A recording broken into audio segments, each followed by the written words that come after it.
This tutorial will teach you how to make a cute ruffle purse that resembles a flower. I also made the pattern, which you can download for free if you follow the link below, so that it will only use up quarter-yard remnants of fabric. So if you just have some short remnants of fabric left from other projects, you can easily use it to create this purse. The first step is to apply interfacing to the front and back pieces. Then you want to sew the darts in the bag pieces. This will give dimension to the bag when it's finished. Now we want to prep the ruffles. Sew the two ruffle pieces together in the center and press the seam open.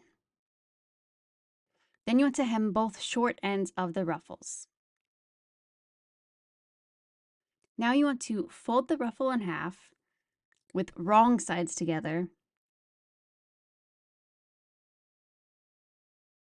and sew a long basting stitch along the length. Now you want to pull the thread to gather the ruffle.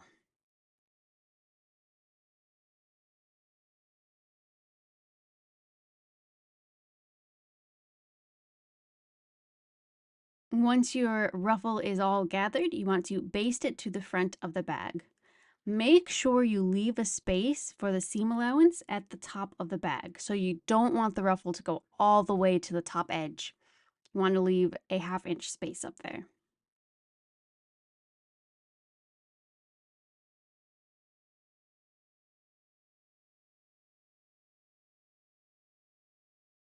Now you want to sew the front and the back of the bag together, sandwiching the ruffle in between the two pieces.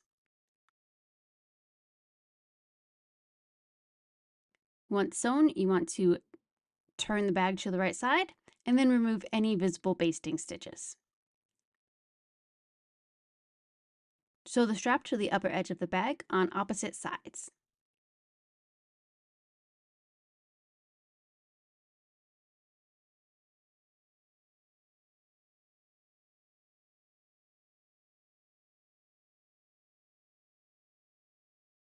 Now we want to get the lining ready.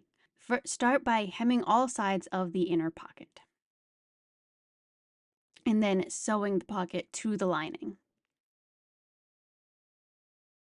After that, you want to sew the darts in the lining,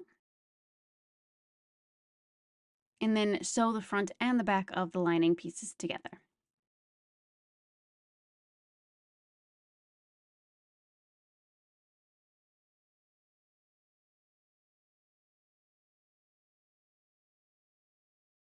Once the lining is finished, you want to sew the lining and the bag together along the top edge.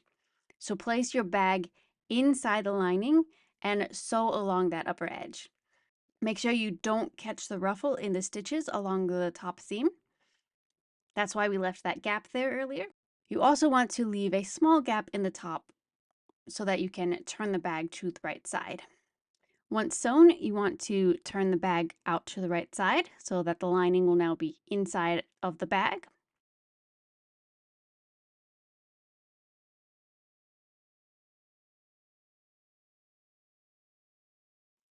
And then you want to top stitch along that upper edge to make it a little bit neater.